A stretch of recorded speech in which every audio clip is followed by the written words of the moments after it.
হ্যাঁ বন্ধুরা, আর কিছু সময়, কিছু ঘন্টা বাকি মাত্র আমাদের সেই 2024-এর বিখ্যাত কেকেআর টিম এর ম্যাচ, প্রথম ম্যাচ যেটা হতে চলেছে 23 তারিখ, মানে আমরা কালকে থেকে দেখতে পারবো। আর এই ম্যাচটা হবে আমাদের কলকাতার ইডেন গার্ডেন্সের একটা বিরাট বড় ম্যাচ হবে। সেটার সাথে কেকেআর ভার্সেস হায়দ্রাবাদ সানরাইজ হায়দ্রাবাদের সাথে হবে।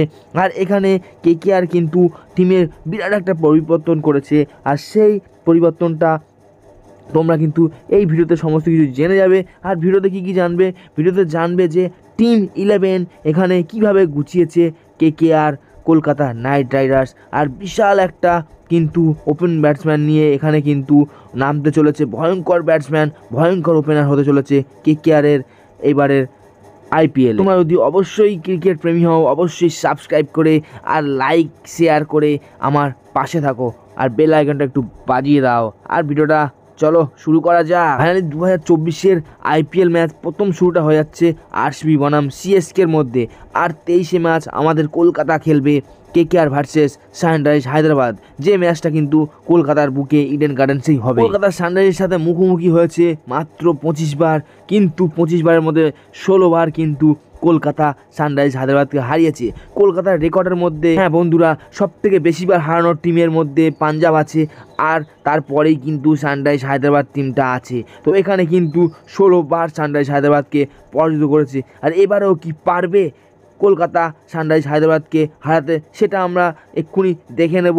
টিম 11টা বলে দেবো তোমাদের সামনেই বন্ধুরা, তো সেটা দেখলে তোমরা বুঝে যাবে কালকের ম্যাচ কি হতে চলেছে। কিন্তু অন্যবারের থেকে সানরাইজ হায়দ্রাবাদের টিম এবারে কিন্তু আরও মজবুত, কারণ প্যাট কামিন্স, এখানে আমাদের ভুবনেশ্বর কুমারের মতো আরও বোলাররা আছে, আরও ভয়ঙ্কর ব্যাটসম্যানরাও কিন্তু তাদের স্কোয়াডে আছে। আমাদের কেকেআরের টিমেও কিন্তু মজবুত, সানরাইজ হায়দ্রাবাদের টিমও মজবুত। তো এখানে হাড্ডাহাড্ডি একটা লড়াই হতে চলেছে, সেটা আমরা অবশ্যই জানতেই পাচ্ছি। কিন্তু প্রতিবারের নয়, এবারে কিন্তু কলকাতা ইডেন গার্ডেন্সের মাঠের পিচের ভূমিকা কিন্তু স্পিন নাও হতে পারে, কারণ এবারের পিচটা একটু ডিউ হতে পারে।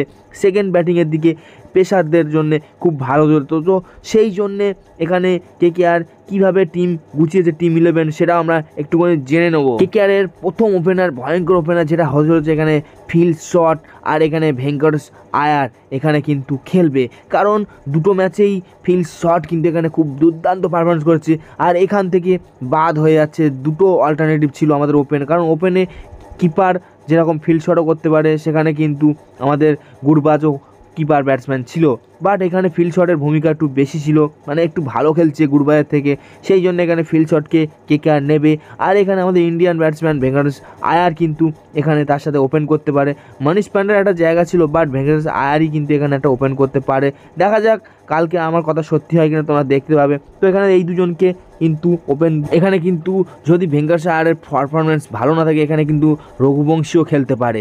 তো এইটা নিয়েও কথা চলছে। তারপর এখানে আমাদের মিডিল অর্ডার যে কেকেআরের করতে চলছে, কেকেআরের মিডিল অর্ডার কিন্তু আগড়ায় নাম ছিল, আর এবারেও কিন্তু সেই একই রকম কেকেআরের মিডিল অর্ডার থাকবে, যেখানে আমাদের থাকবে শ্রেয়স আয়ার, নিতেশ রানা আর অ্যান্ড্রে রাসেল। আর অ্যান্ড্রে রাসেল যে বিধ্বংসী ব্যাটসম্যান, আমাদের ফিনিশার, তার কিন্তু জায়গাটা একটু সময় হিসেবে অল্টারনেটিভ হতে পারে, ঠিক আছে। বাট এখানে কিন্তু মিডিল অর্ডার এটাই থাকছে আমাদের। কিন্তু আমাদের শ্রেয়স আয়ারের পারফরমেন্স অতটা ভালো না থাকলেও ফর্মে ফিরবে কি ফিরবে না সেটা আমরা ম্যাচ দেখেই বুঝতে পারবো। কিন্তু নিতেশ রানা আর অ্যান্ড্রে রাসেলের যে ঝোড়ো ইনিংস চলছে, যেভাবে ব্যাট করছে প্র্যাকটিস ম্যাচে দেখা গেল, তো সেই হিসাবে যদি ঘরের মাঠে খেলা, যেহেতু কেকেআর কিন্তু একটা বড় স্কোর করতে পারে এদের জন্যে। এরপরে লোয়ার মিডিল অর্ডার যারা খেলতে আসে, তাদের মধ্যে বিধ্বংসী ব্যাটসম্যান, বিধ্বংসী নাম হলো রিঙ্কু সিং, তারপর রমনদীপ সিং আর এখানে সুনীল নারিন। তো এখানে তিনজনেই কিন্তু বিধ্বংসী ভালো ব্যাটসম্যান। আর রমনদীপ সিং কিন্তু উঠে এসছে এবারে আন্ডার-19 প্লেয়ার থেকে, সেও কিন্তু বিধ্বংসী ব্যাটসম্যান হিসেবে ভালো ব্যাট করছে, সেটা কিন্তু দেখা গিয়েছে প্র্যাকটিস ম্যাচে। আর রিঙ্কু সিংয়ের প্রতিভা তো আরও ভালো, কারণ রিঙ্কু সিংও ফর্মে আছে, সেটাও আমরা দেখতে পাচ্ছি। তো কালকের ম্যাচে 23 তারিখে কি হতে চলেছে, কি হবে, সেটা কিন্তু আমরা ম্যাচের সময় দেখতে পারবো কে কেমন খেলে। আর একটা সময় ছিল যে কেকেআর হয়ে এনেছিল একটা স্বপ্ন, আর সে আজকের বিশ্বের সব জায়গার বড় একটা প্লেয়ার হয়ে গেছে, সে হলো রিঙ্কু সিং। আর সে কিন্তু আগের ম্যাচেও ভালো খেলেছিল, আগের বছরেও ভালো খেলেছিল, আর সে তো এই বছরেও ফর্মে আছে, সে তো ভালো খেলবে। তার সাথে খেলবে রমনদীপ সিং, সেও কিন্তু একটা বিধ্বংসী অলরাউন্ডার প্লেয়ার। আর প্র্যাকটিস ম্যাচে সেও কিন্তু লাস্টের দিকে ব্যাটে নেমে সেও কিন্তু ঝোড়ো ইনিংসের সাথে ব্যাট চালিয়ে ম্যাচ জিতেছিল টিমটাকে। তো সেই হিসাবে কিন্তু রমনদীপ সিংহ তার সাথে খেলবে, জয়ী করবে। আর এখানে সুনীল নারিনের কথা বাদ দাও, সুনীল নারিন এমন একটা প্লেয়ার যে পিচ যেমনই হোক না কেন প্রতিদ্বন্দ্বীকে আউট করতে, পরবর্তী টিমকে আউট করতে অবশ্যই তার বিনা হয় না, মানে তার বল হাওয়ায় সুইং হয়। আর সে কিন্তু এখানে খেলছেই, আমাদের ভালো বল করে দেখাবে। এখানে বোলিংয়ে দেখা যাবে মিচেল স্টার্ক, হার্ষিত রানা আর বরুণ চক্রবর্তীকে। এখানে পেসারদের ভালো পিচ থাকলেও কি হবে সেটা আমাদের বোঝা যাচ্ছে না এখনও পর্যন্ত, কারণ বোলিং সাইডটা অতটা ভালোভাবে দেখা হয়নি। কিন্তু যতটা মিচেল স্টার্ককে নেওয়া হয়েছে তার সাথে সাথ দিয়ে বল করতে হবে আমাদের ইন্ডিয়ান প্লেয়ারকে, ঠিক আছে, হার্ষিত রানাকে।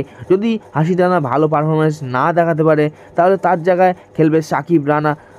আর এখানে ইমপ্যাক্ট প্লেয়ার আরও দুজন আছে, তাদেরকেও খেলাতে পারে। তো এখানে অবশ্যই হার্ষিত রানাকে ভালো খেলতে হবে। আর বরুণ চক্রবর্তী অবশ্যই ভালো বল করছে, পারফরমেন্স বরুণ চক্রবর্তীরও ভালো আছে।